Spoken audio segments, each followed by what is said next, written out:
Here I just want to run through several basic log calculations without using a calculator. Of course, before you do anything with logs, you better have a very good working knowledge of exponent properties. So I'll assume that as I go into these examples. So the first one, let's put the instructions here for each of these. We'll just say evaluate without a calculator. Okay. So let's say I ask you log base 3 of 27. The way to solve this is to say the base is 3. What power do you need to raise that base to equal 27? And the answer is 3 to the third power equals 27. So log base 3 of 27 is the exponent of 3. So log base 3 of 27 is simply 3. Let's try another one with log base 3. So log base 3 of 1/9. So this is a bit trickier. What power do you raise 3 to, the base of 3, to what power equals 1/9? Well, we know that 3 squared equals 9. It doesn't equal 1/9, so we can't use that. However, to get reciprocals, we can use negative exponents. So 3 to the negative second is the reciprocal of 9, which is 1/9. So log base 3 of 1/9 is the exponent of -2. It equals -2 because the base of 3 to the negative second power equals 1/9. Let's try some more. Let's say we have log of 100. Well, notice there's no base here. When you have log with no base, it's log base 10. So I always recommend writing that out until you get comfortable with that. So log base 10 of 100 means 10 to what power, the base of 10 to what power equals 100?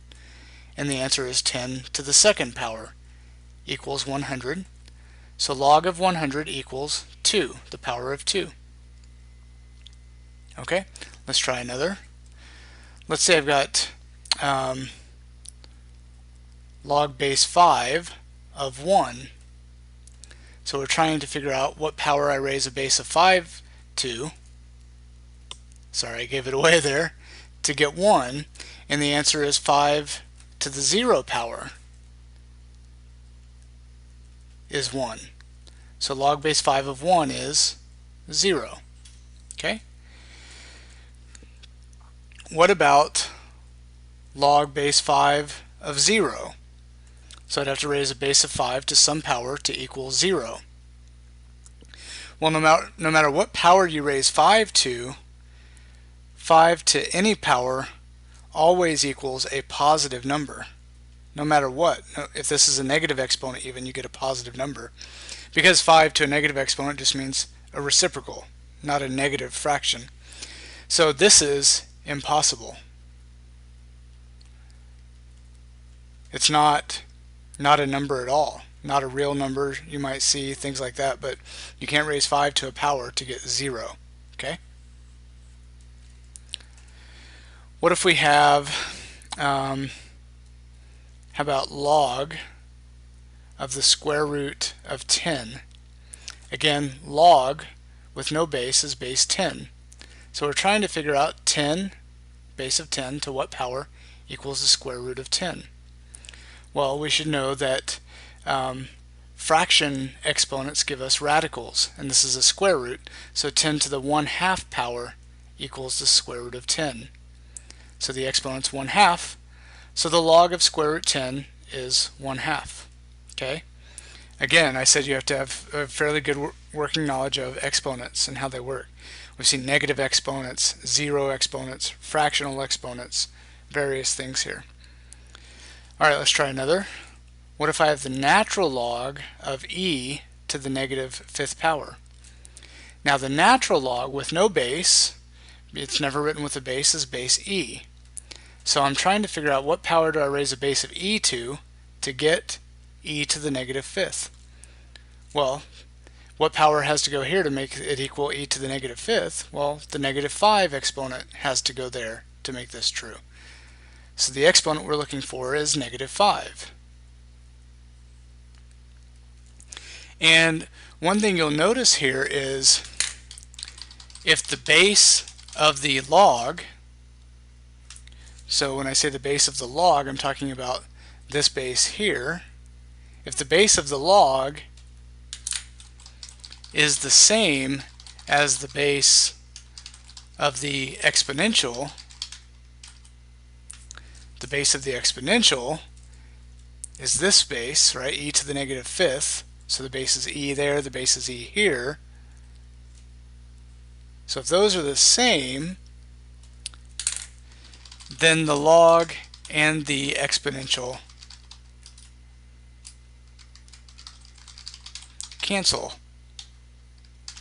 So what you could see is natural log base e and exponential base e cancel out and just leave behind the answer of negative 5. So that's kind of a shortcut to getting that. And that could be used in other ways when you solve problems later on perhaps. But you understand also that e to the negative fifth power is e to the negative fifth power. So that's why the answer is negative 5. Okay, let's see if there's any others that are interesting here. Sure, let's do one more. If I have log base 64 of 4, so I need to raise a base of 64 to some power to give me 4, and this one's tricky because you have to first realize that the cube root of 64 equals 4, and the cube root is the same thing as a 1/3 exponent. So the exponent we're looking for is the 1/3 exponent, so the answer is 1/3. Okay, so there are some basic logs without a calculator. Now they were all very nice, pretty easy to work out. They all gave nice answers, but if I gave you something like log base 5 of 50, you'd be looking for a power on base 5 to equal 50, and so you start searching and you see that 5 to the first power is 5, 5 to the second power is 25, 5 to the third power is 125. 50 would be between those two numbers. So the exponent that we're looking for is a number between, not the second power and the third power. It can't equal either one of those. The second power doesn't give us 50, it gives us something too small. A third power gives us something too big. So the power we're looking for is a number between 2 and 3. That's about all we could say without a calculator. But we can still get an idea of what number we have here. Another way to say it would be something like 2 point something. Okay? Alright, so there are some basic logarithms without a calculator. Hope it all makes sense. Hope you have a better understanding of logarithms now.